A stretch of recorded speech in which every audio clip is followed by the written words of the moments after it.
Bien, nous allons voir ici une approche des layers. Le layer permet en fait de mixer plusieurs channels d'animation. On va voir ça par la pratique. Je vais créer une simple box. Je vais faire Shift bouton de gauche pour voir l'animation editor. Et on voit ici animation layer.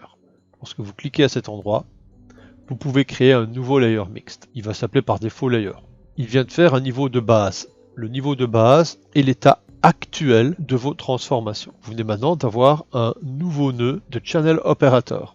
Si vous allez dedans, vous allez voir votre layer et vous allez retrouver ici le nœud du layer de base. J'appuie sur U pour revenir au niveau SOAP.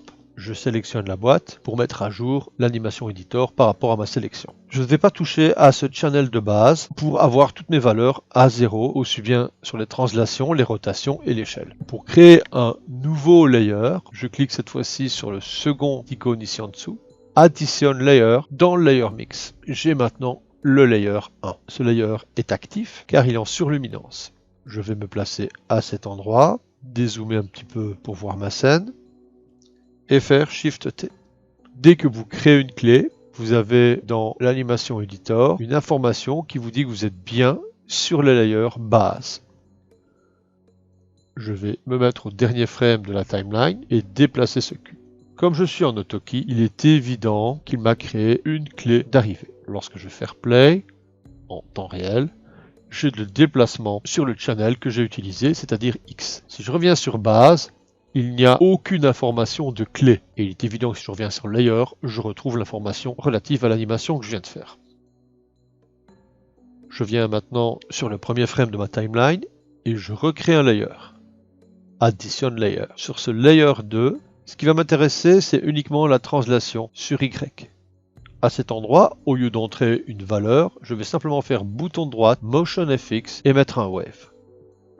Je ferme ce menu wave et je fais play.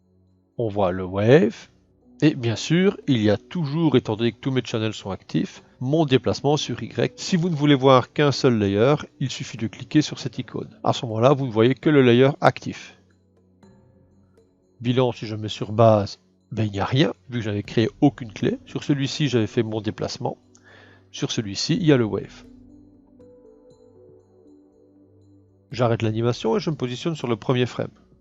Je viens maintenant sur le layer qui a du wave. Pour une meilleure lisibilité, je vais faire bouton de droite, rename layer, et je vais l'appeler wave FX.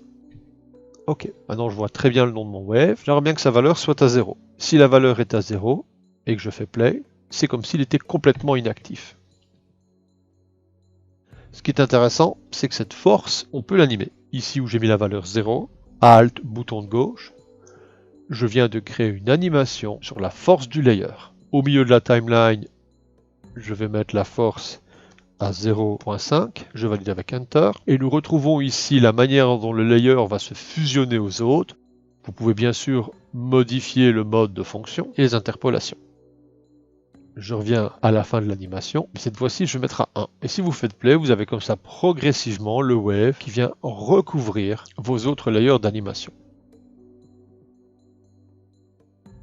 Si vous venez maintenant dans le nœud qui gère les layers, double-clic, si le nœud layer est actif, vous retrouvez ici le nom des layers, que vous pouvez bien sûr encore renommer, le fait de les rendre inactifs, le fait de ne voir que, et la possibilité de réanimer les valeurs de fusion.